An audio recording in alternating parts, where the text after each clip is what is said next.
Thanks, Grania, and thank you for the invitation to return to Abington. It's lovely and something to be in this beautiful church again. So yeah, it is brave to come to a place and talk about your local stories. So I'm going to be very careful, and I've restricted my ambitions to a single story by Le Fanu, which is Stories of Lough.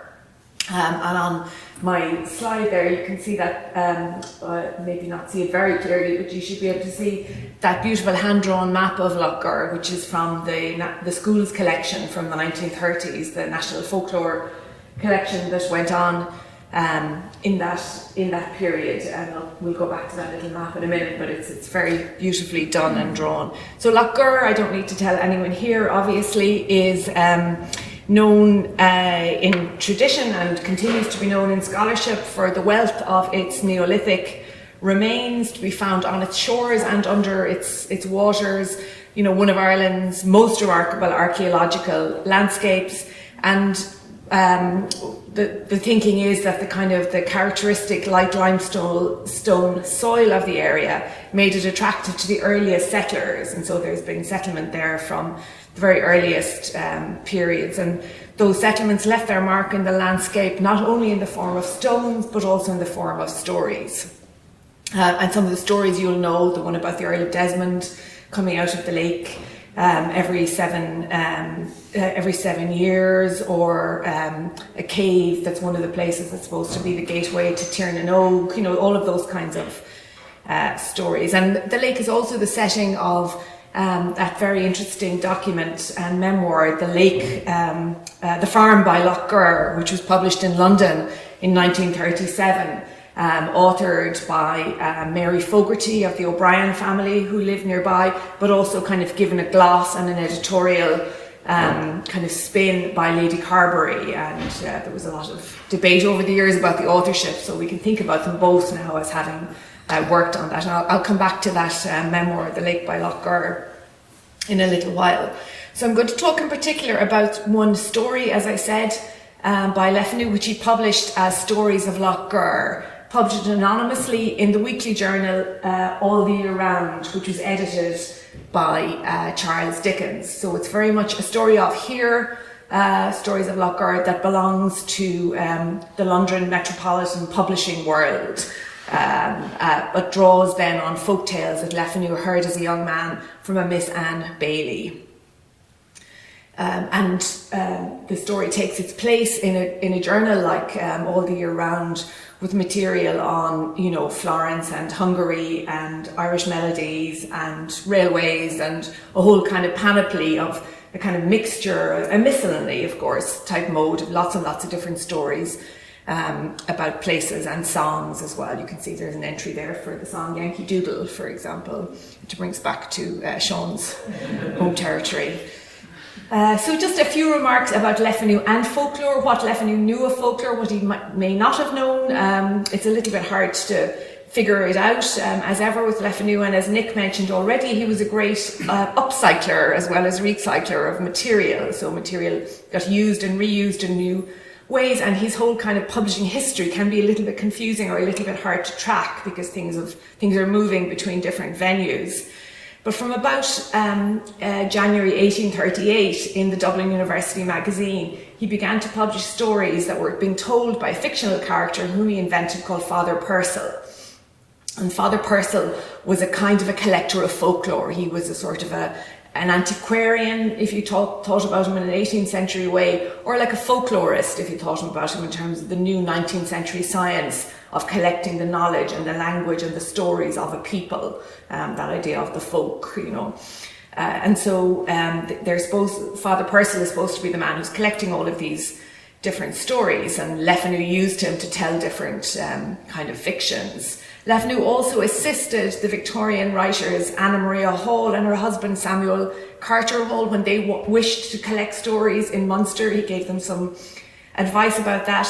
And he was using folklore in stories of the 1870s, including the one I'm going to talk about, Stories of Lough, but also a story called Sir Dominic's Bargain, and one called The White Cat of Drumgonioll.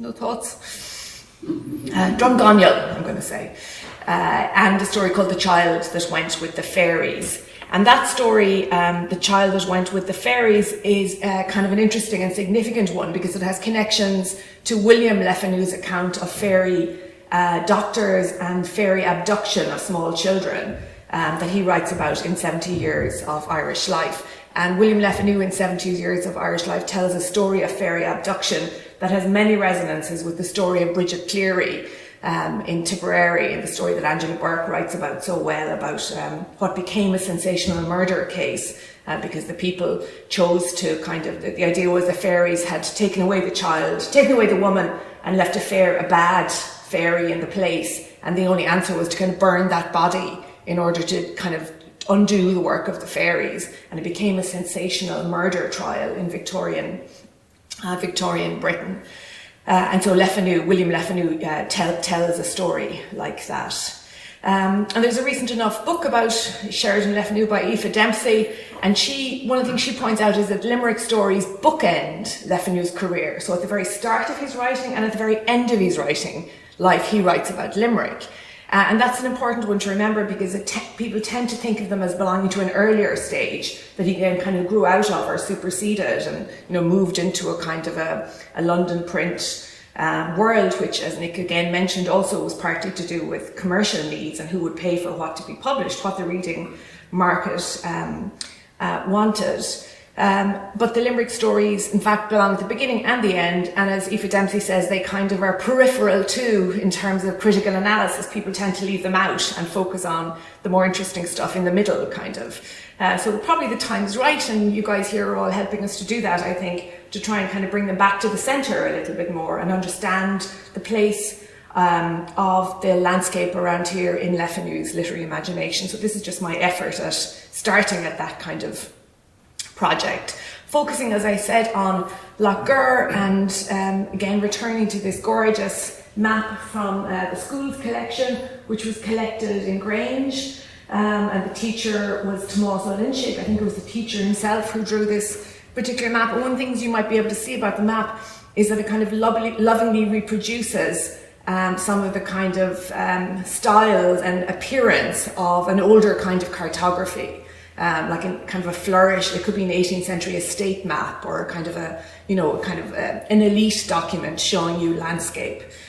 But it also, and if you can see it a bit later, the teacher draws in the scale, so you can see the scale. So you both see, and there's kind of up-to-date information, like where fields flood are noted on the map. But also where archaeological remains are. So there's a kind of like a measuring of the landscape and a laying out of the landscape that's paying attention both to kind of beauty, how it looks on the page, to knowledge, to kind of certain kinds of scientific knowledge that were needed, and a kind of and it's that layering, I think, that's important and interesting. Le Fanu, then, one of the things he talks about in the story of Lough is he immediately begins when he writes his story, which is called Stories, it's plural of Lough. He immediately talks about the other people who have written about Lough.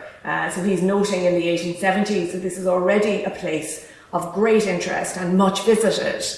And the person he talks about visiting it is a man named Thomas Crofton Croker. I don't know, has anyone ever come across him before? He was a Cork antiquarian, and with great interest in kind of collecting folklore. And he was also a civil servant in London. He worked for the Admiralty in London, and on his holidays, basically from his job, he would return to Cork especially, but around Munster. And meanwhile, he kept up a very widespread network of connections by post with young people, often impoverished people, would-be poets or writers, and he would say to them, please send me what information you have about the place. And sometimes in the letters there's a little grumble of dissatisfaction that Crofton Croker is kind of reaping all the good stuff in London and putting it into his books, and the people who are sending him the information aren't always getting a look in, kind of. But also sometimes he has quite elite and kind of gentlemanly correspondence as well. So he travelled himself, Crofton Croker, and he went to Lough, and so Le Fanu kind of respectfully kind of acknowledges the person who's gone before him, if you like. So he doesn't start as by saying, I know this place, I grew up there, I knew this place well, or I visited there. Instead he says, you know, a learned antiquarian whose books on this topic are well known, Thomas Crofton Croker, has also written about it, but it has also written about Miss Anne Bailey, whom he says, I knew when I was a boy. So it's not about so much, it starts with the person rather than the place. And he talks about Miss Anne Bailey of Lough in the County Limerick, and how he knew her, and how the same lady and her sister were visited by Mr. Crofton Croker. And Crofton Croker published his account of his visit to Lough in the London Gentleman's Magazine in February 1833, which is again a kind of a miscellaneous magazine gathering up lots of different items of interest from all around the empire. And Crofton Croker kind of explains that his notes are rough, he says, because he visited in bad weather. You know, we're probably getting a little taste of what it was like today. Maybe it was worse weather. He says it's hard to walk any considerable distance. The ground was hard to traverse. And also he says, and remember this is 1830, and Nick also reminded us already of the Tithe War, and when we were all here last year we kind of puzzled for a little while over that story that William Le Fanu tells of having stones thrown at himself and his brother when he was trying to collect the tithes around here. And Crofton Croker says that, you know, being an antiquarian was not a service free from danger, for I was actually sheltered by Mr. Bailey in his castle from an assembly of the peasantry who had collected upon observing me measuring some distances and warned me off, declaring that as the ground never had been measured, so it never should be measured, and that all tithe proctors and their surveyors were marked men.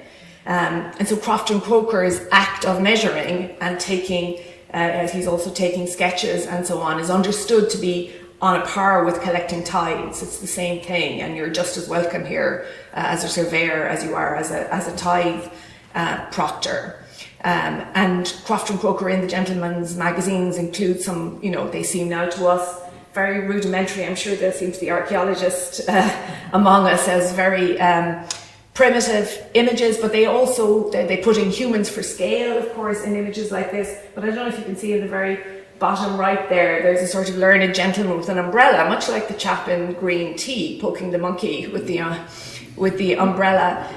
But there's also a kind of very wild, savage-looking Irishman who's there with the kind of great cape flowing off his back and hunched over, encountering the learned antiquarian. So you have the stones, but you also have the stories of these people who are in the landscape and who are making their presence felt to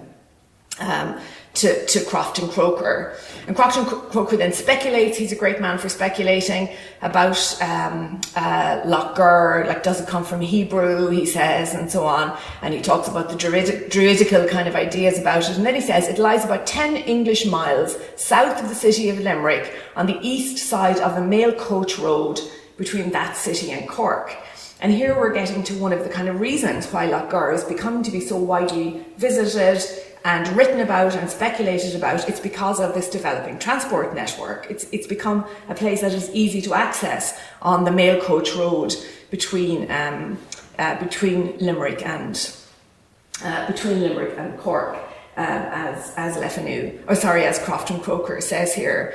And if you turn to a kind of a travel guide like this one, the official illustrated guide to the Great Southern and Western Railway, what you'll find in it is a very clear set of directions about stopping at getting off the railway at a certain point, turning right, turning left. Then it takes you to Lough, then you walk around for a certain point, and you could get back on at Prof, or and so on. So there's it's become a kind of a place now that is a node in a transport network, even as its great antiquity is being discovered. And there's a whole other story to be told about the antiquarians who are whizzing around the country on the new transport network, kind of uncovering the ancient past as they go, and Crofton Croker is one of those.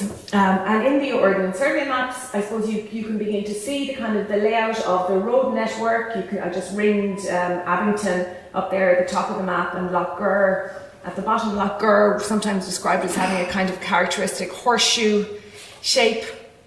And But if you look at the Ordnance Survey with maps that take in the railways, you suddenly see that Lough is an area of County Limerick that is kind of more or less squared off by the new railways, and it actually has acquired a new kind of centrality on the railway network as a place. So not a place that's kind of just lost in the mists of time now, but a place that is kind of shaped and framed by these roads. And it's curious to think about, because one of the phrases that Le Fanu uses in his stories of Lough is he says Lough is a kind of centre of operations for the Munster fairies, which is such a contemporary modern description of, you know, the idea of the fairies having, like, who's the CEO of the fairies or whatever. But you can sort of begin to understand what a phrase like that might mean when you think about Lough having this kind of new centrality on the transport network. And another really nice example of it comes from the farm by Lough when Mary Fogarty is writing about her childhood, and she tells a particular story about a place they used to love to walk, and they loved to visit particular stones there, and they knew the legends of the place. And she says, on the way home we passed the cottage of Connolly, an old man whom we dreaded. His amusement was chasing children who came near his house, threatening to sell them to the railway company.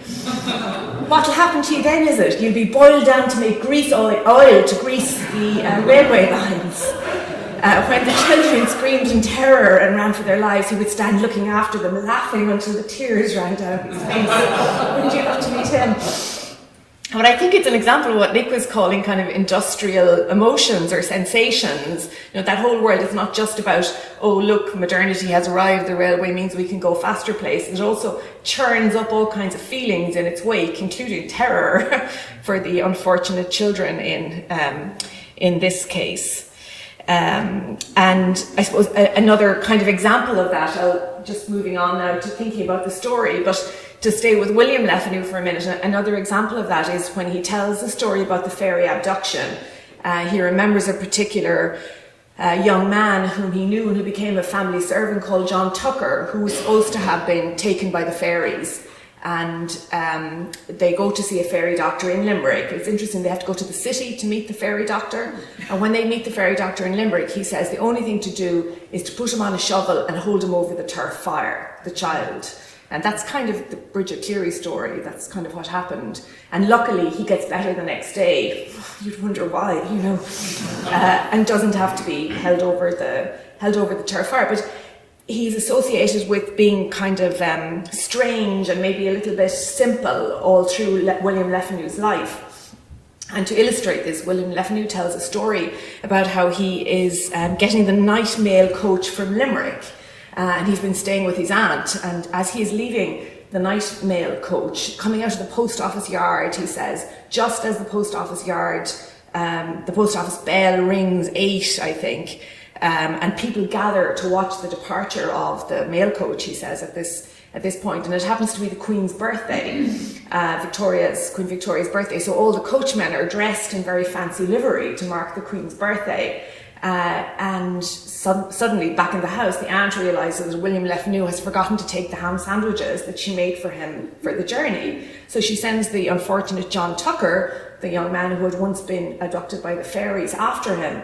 You know, the coach is taking off, and he sort of flings the ham sandwiches at the coach, William Le Fanu explains, getting mustard all down the beautiful livery of the coachman, who starts shouting, you know, what kind of lunatic are you? And William Le Fanu coolly tells the story, and he says, and of course I said, you know, that young man must be a lunatic. He doesn't say, that's a family servant, I forgot my ham sandwiches, it's really my fault, sir.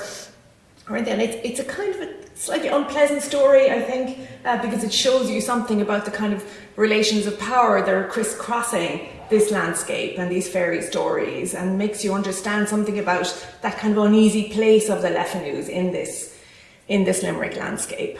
And I think we see some of those kind of uneasinesses in this story then, Stories of Lough, which, as I said, was published in all the year round, Dickens's journal in 1870, published anonymously, and describes, as I quoted already, Lough as a kind of centre of operations of the Munster fairies.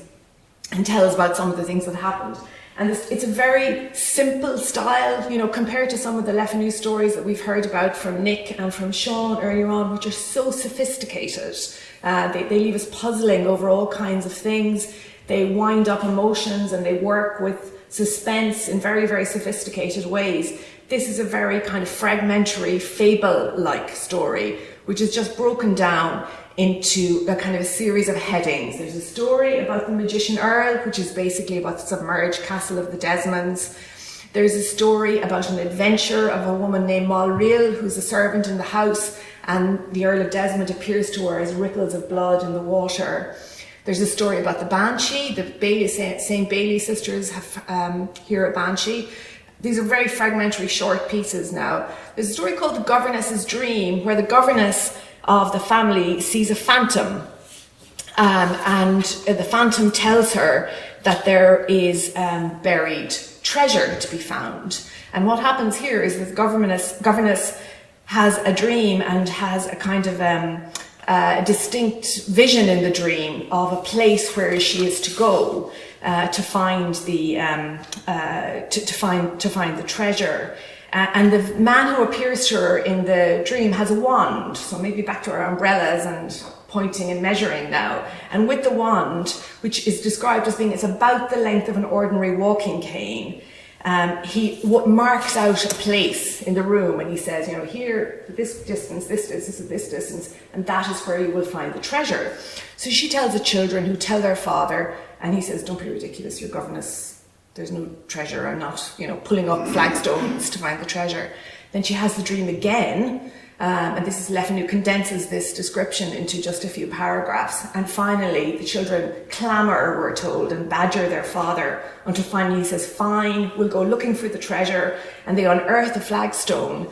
I thought about it when Nick was talking about digging up the railways. Maybe there's a kind of, what did you say, if we twist the arm of the story, maybe if we twist the arm of this story, we can kind of get that sense of disruption and demolition again. And under it, they simply find an empty chamber, which the governess thinks immediately proves that there had been treasure there. It's just that somebody else has come and taken it. Now, if you go back to the folklore collection, to their amazing resources gathered on duchas.ie, it's full of stories of treasure that gets moved. And the movement of treasure is often associated with education and with literacy. So, like, for example, stories where you can find the treasure if you simply know how to read the Latin inscription, or if the person is illiterate and asks somebody who is literate, they can point you to the treasure. So there's some echoes of that, and there are in The Governess's Dream definite echoes of Le Fanu's novel Uncle Silas as well. Just got some of the kind of metaphors and images are there. There is, though, and there remains a distance between a story like Gur and Le Fanu's more sophisticated fictions. You get a hint of it here again in the last story, is where the same governess sees a phantom, and the conclusion is the poor lady thought she couldn't survive this vision, that she thought she was going to die, and in fact she did die. Of course, Le Fanu says it is possible that fever already approaching had touched her brain when she was visited by the phantom, and it had no external existence. So it's possible that she saw a phantom who told her to die, or it's possible she was sick and she saw a phantom and then she died anyway. And that kind of opening up of the loophole of doubt, or the loophole of uncertainty, as it was described in Le Fanu's stories, is very characteristic of his more sophisticated urban fictions. But it's not quite there in this story. You have this kind of distance.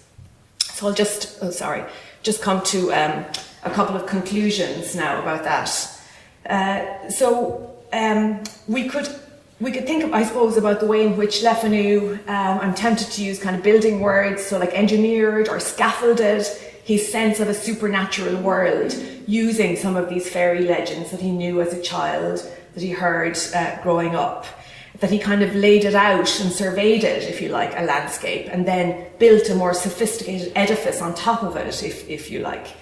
But I think that doesn't quite sort of do it, and I go back to William Le Fanu again, and there's to Sheridan Le Fanu, and to one of his own earlier stories, one of the Father Purcell stories, which is about where Father Purcell wants to gather some scraps of Hibernian ballads, as he describes it.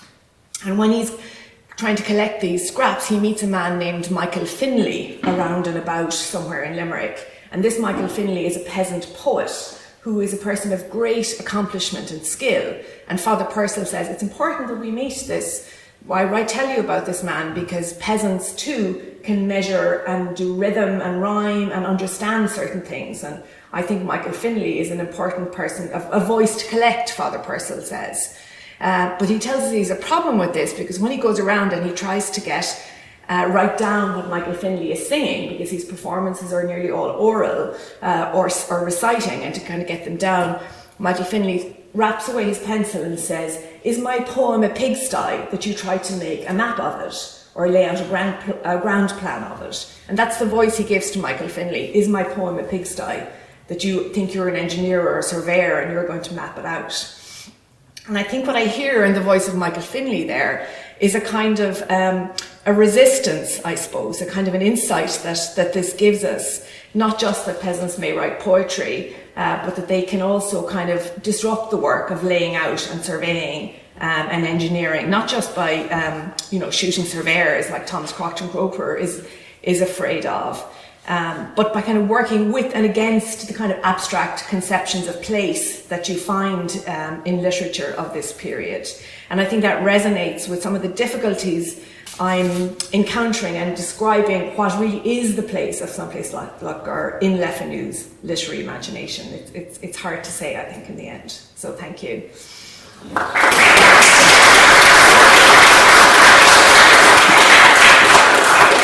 I also just wanted to quickly show you this. When I was here last year, I was working on a World's Classics edition of Uncle Silas, and it'll be out in January. So.